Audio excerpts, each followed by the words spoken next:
Hello, hello, hello, grabe. I'm so happy you're here again. Nandito tayo sa YouTube channel ng Salvices. In case you're new here, my name is Salvi Duplito. I'm an anchor by profession, a writer also. I anchor a show on ANC called On the Money. At nag-YouTube din tayo, kaya kayo nandito, di ba? So, Salvices is a YouTube channel designed specifically para magturo ng finance sa kabataan, sa millennials, sa mga titas, sa seniors, everybody who needs and wants to know about how to handle money para mabuhay tayo ng isang life na wala tayong masyadong stress. Kasi ang stress, nakakapangit.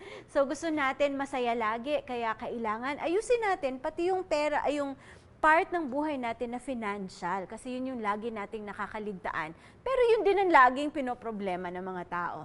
So ngayong araw na to, gusto ko ikwento sa inyo itong napakagandang interview na I had with the children of Edric and Joy Mendoza. Now, Edric is one of my co-hosts in On the Money. Nagsimula ngayong On the Money 8 years ago. Siya yung main anchor namin. Tapos, we became really good friends because we've worked together for a long time.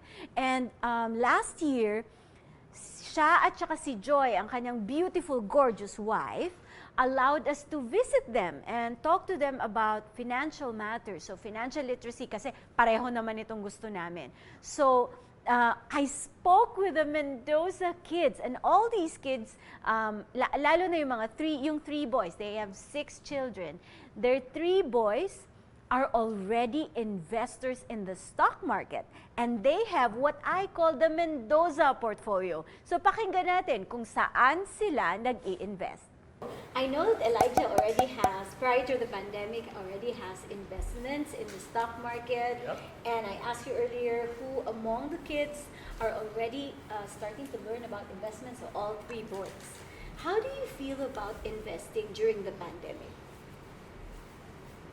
So for me, I feel like it's actually a good time to invest right now while things are going low, because after that they'll start shooting up high as the world recovers. So that's what our dad encouraged us to do, to invest during the pandemic and in the stocks that are also doing well right now, like Pure Gold, for example, or big businesses like shopping malls, online shopping, and things that are applicable to what's going on right now. So you put money in your portfolio even more during the pandemic. Is it the same thing that you're doing, Elijah? Yeah. So even if the market is not doing so well right now for investments, it's a good time to invest your experience in learning how to invest. Invest your time in learning how to invest. And so that's what I've done. I've increased my portfolio as well, and I've diversified it also. Is there no space for fear? There is, of course, a certain amount of risk that always comes with any investment, not just in these times. But what I appreciate about this is that it gives me the time to experiment a little more and build my skill sets in the area of investment. So what are the companies that you're very interested in? So the companies that I'm invested in are Pure Gold and Ayala Corporation, and also Ayala Land. Wait, no. What's doing well for you? Yeah, I think the best that's doing well for me is Rockwell. Yeah, cause like I'm not sure, but like it's a mall. Yeah. It's a People people are are buying a lot. You obviously like resources. properties, real estate. Why is that? Why do you like real estate? But I think for me personally, real estate does very well long term. If you look at how well it's done over the years, it's increasing slowly, but it's increasing well. Now, very important also, kung nakinig kayo dun sa pinag-uusapan namin dun sa interview, bakit ba kailangan mag-invest, lalo na kung bata pa? Alam mo kami, tita na tayo, matanda na tayo, lagi ko iniisip na sana nung bata pa kami, tinuturo na to sa school. Wala akong narinig na stocks, wala akong narinig na bonds. Hindi ko alam kung ano yung inflation tsaka GDP. Nung bata pa kami, never naman itong itinuro sa school. And as I grew up, well, I didn't grow, I'm still very short. As I grew up, I realized na kung ang mga Pilipino mas natuto kung papaano palaguin ang pera nila in legit ways, ha? Hindi yung mga scam dyan. Alam mo, pati mga kabataan ngayon, lagi nang nakakarinig ng, dito kayo mag-invest kasi mabilis ang pera dito. Kung mas natuto tayo, siguro mas konti yung problema ng bansa natin ngayon. Siguro more people have the capability to buy what they need in life. Pambayad sa kuryente, pambayad sa tubig, pambayad sa ospital kung kailangan, kung nagkakasakit, pambayad ng kotse, di ba? Lahat ng kabataan. Your first swanky, Your first major investment is probably na gusto nyong gawin ay car or condo unit. Lahat ng yan, lahat ng pangarap, pwedeng maabot kung marunong tayo, number one, magkaroon ng tamang goals and values pagdating sa investing. Tinanong ko nga yung panganay ni Edric and Joy Mendoza, what's the first thing that you will teach to your younger sisters when it comes to investing? At ito rin ang gusto kong matutunan nyo.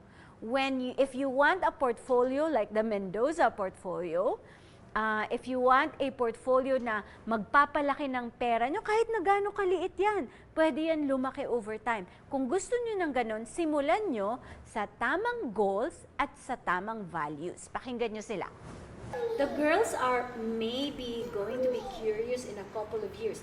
What's the first thing that, Elijah, you're going to teach the girls about investing in the stock market?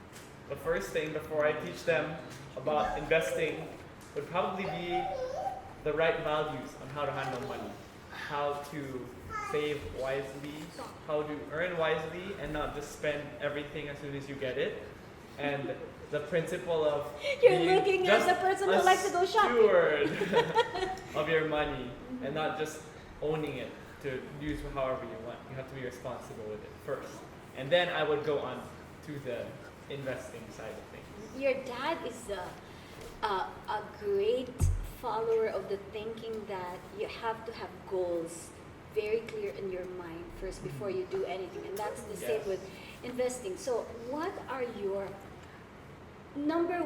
is your number one top goal when it comes to investing your money? We'll go first with the youngest. Okay, so I think my top goal when I invest the money in stocks, I just need to make sure it's exponentially growing, so I earn more, and then once it's like high enough, and then I can sell it, so I'll earn the money. That's Where are you going to use this money? Where you- maybe I'll tithe some of it and then save it for maybe A trip to the moon. I'm not sure. Your turkey then.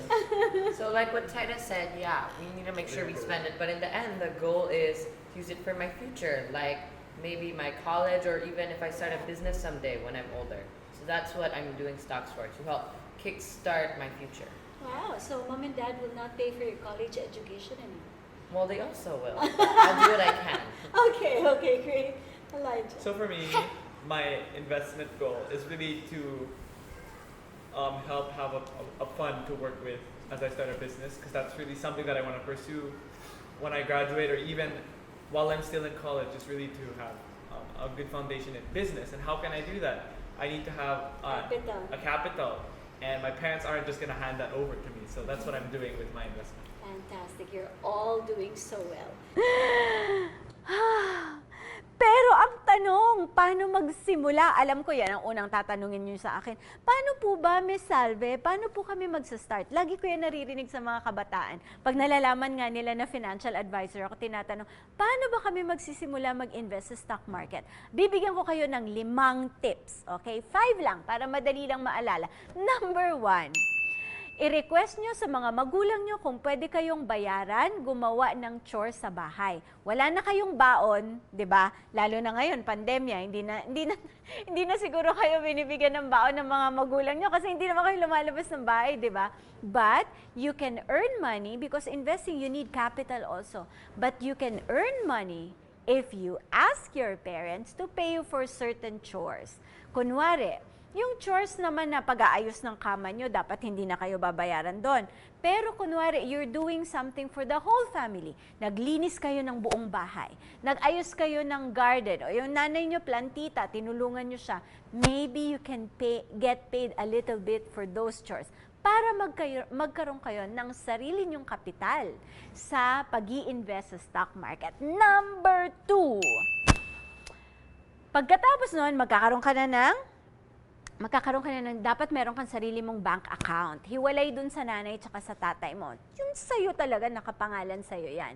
Pag lumaki na yon, dahil nilalagay mo doon lahat ng kinikita mo sa chores sa bahay or kung anumang side hustle or side business na meron ka dyan, pag lumaki na yon, kailangan magtayo ka na ng sarili mong investment account. Sa mga nakikinig sa akin, sino na merong investment account? Magtaas ng kamay? Yes! Okay. So, pag meron na kayong sarili nyong investment account, dapat palakihin nyo pa rin yun ng palakihin para makasimula na kayo mag-invest or bumili ng stocks in the stock market. Ngayon, ang third tip, kailangan marunong kayo magbasa. Masaya na nasa social media ka. Alam ko, hindi na kayo nanonood ng news.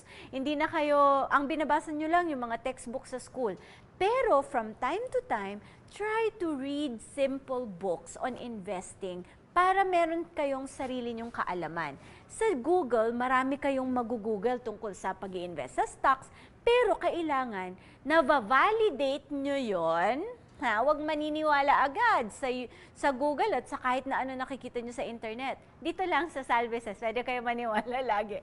Pero dapat lahat ng yon na naririnig nyo doon ay vina-validate ninyo dun sa mga libro ng mga tao na talagang marunong kung paano mag-invest sa stock market.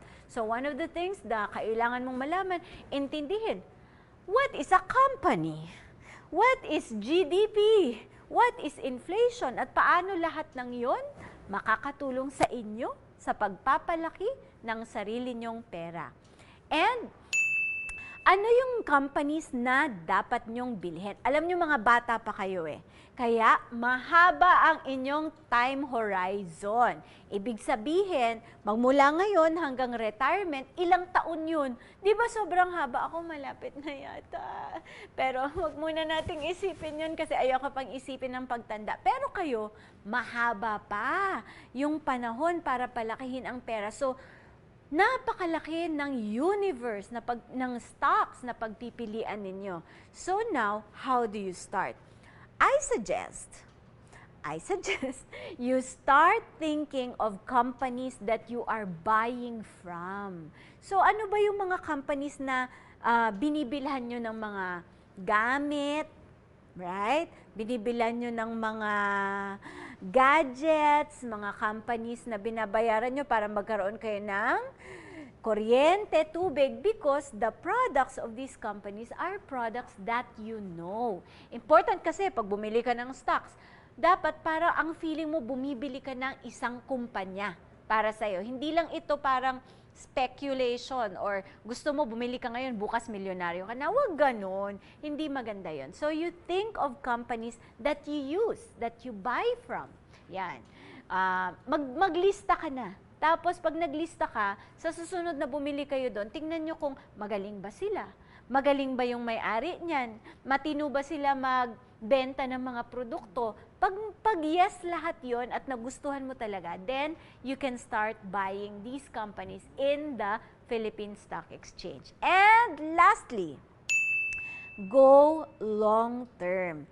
Alam mo, maraming kabataan, nauubos din ang pera sa stock market. Wali! Alam mo kung bakit? Kasi nagsispekulate. Yung mga nadadala dun sa, maglagay ka ng 5,000 ngayon, bukas 50,000 na yan. Hello, parang love lang yan. Ano, Ralph? Parang love. Fake news. Hindi dapat ganon. Huwag tayo ganon. Laging iisipin natin, buy for the long term. Katulad ng mga Mendoza children. They really buy for the long term. Ang sabi nila, ang goal nila is capital for business when they get older. Kasi ayaw nilang hingiin yun sa parents nila. Or for their future, for their education. Imagine, ang sarap nung feeling na pag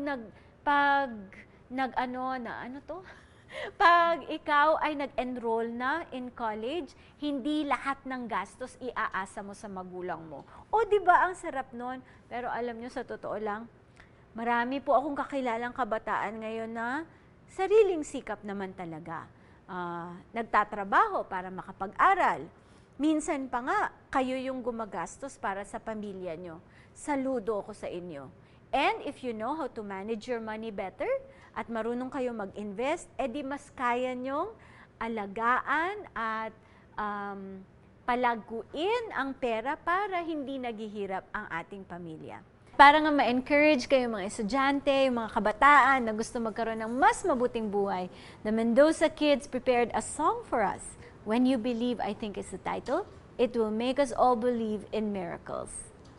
Many nights we pray with no proof anyone could hear. In our hearts a hopeful song we barely understood.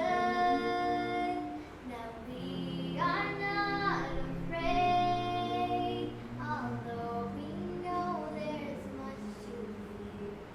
We were moving mountains before we knew we could. There can be miracles when you believe. Though hope is frail, it's hard to give. Who knows what miracles you can achieve when you believe? Somehow you will. You will when you believe.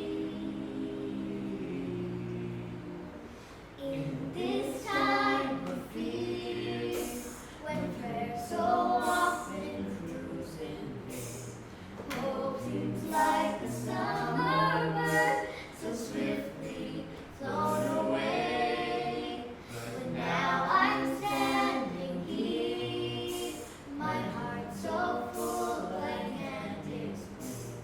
Speaking faith and speaking words I never thought I'd say. There can be miracles when you believe. Though hope is frail, it's hard to give. Who knows what miracles you can achieve when you believe? Somehow you will. You will when you believe. They don't always happen when you ask.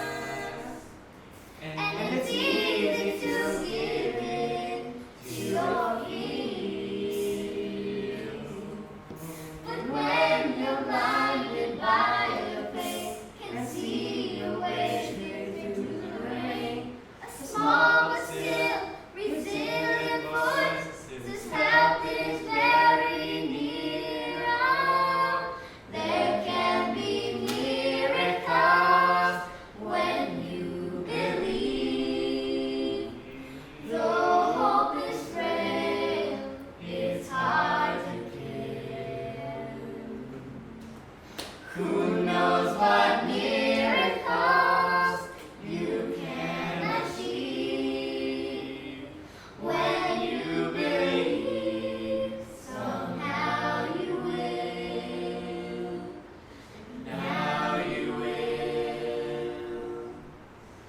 You will when you believe. You will when you believe. I hope to see you again in next week's YouTube channel episode. iniisip ko pa kung anong topic. Pero sana nakatulong to sa inyo at sana may mga napulot kayo. Kung meron kayong nagustuhan, please comment down below para alam ko kung ano pa yung gusto nyong pag-usapan natin sa susunod na YouTube episode. And please, don't forget, share, like, and subscribe. Please hit that bell para every time may bago akong content, alam nyo kung ano yon. And please, don't be shy. Just message me below kung ano yung gusto nyong marinig pa sa mga susunod na episodes. Nagpapasalamat din ako sa ating mga sponsor, Shuji Kida at Linel for my hair. Lahat yun, hair. Parang ang dami kong sponsors na hair. Maganda ba yung hair ko? Ganon. Fishing masyado. Anyway, thank you. Maraming salamat sa inyong lahat. Sana natuto kayo today. Bye! Nire-record ba yan? Oh my God.